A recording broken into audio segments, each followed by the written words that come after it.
Anda kembali di segmen Sport Kompas Pagi, saya Gita Markestri.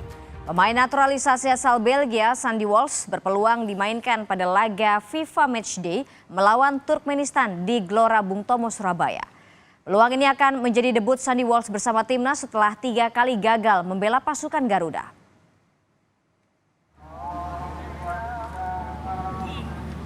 Timnas Indonesia Senior terus mengasah strategi dalam pemusatan latihan di kota Surabaya menjelang laga FIFA Matchday melawan Turkmenistan hari Jumat besok di Gelora Bung Tomo, Surabaya.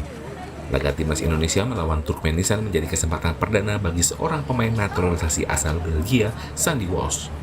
Sandy mengaku sangat antusias dan bergembira bisa berkesempatan kembali membela skuad Garuda setelah 3 kali gagal karena cedera.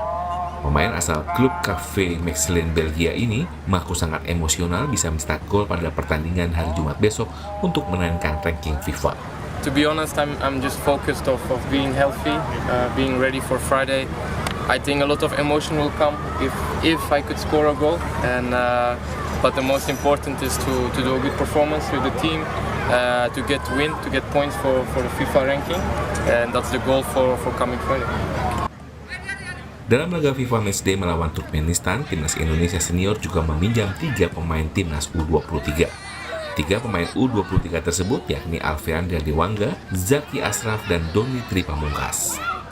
Nyoman Deni, Kompas TV, Surabaya, Jawa Timur.